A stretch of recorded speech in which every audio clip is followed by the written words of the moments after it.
Қазақстан бойынша енді 100 кітаптың авторын таңдау сауалнамасы жүріп жатыр. Өте дұрыс бастама.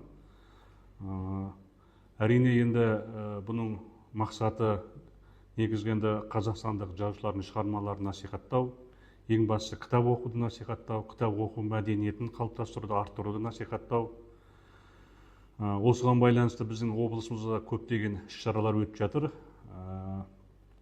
Мен өзім енді осы шығармасы салада жүргендіктен, азды көпті былай әңгіме жазып жүргендіктен өзіме таныс, өзіме жақын авторларды таңдадым.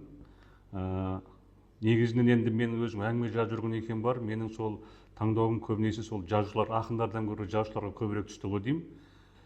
Біздің қазақ қоғамы, жалпы зиялы қауым, әдебиет сүйер қауым, ол тек қана 100 автормен ғана тоқталып қалмай, өзіне ұнайтын, өзіне жақын авторларды оқу керек қой деп ойлаймын. Ал менің таңдауымда өзім ойлаймын, біздің осы қазақ оқырмандары міндетті түрде сол Бейімбет Майлиннің шығармаларын оқу керек қой деп ойлаймын.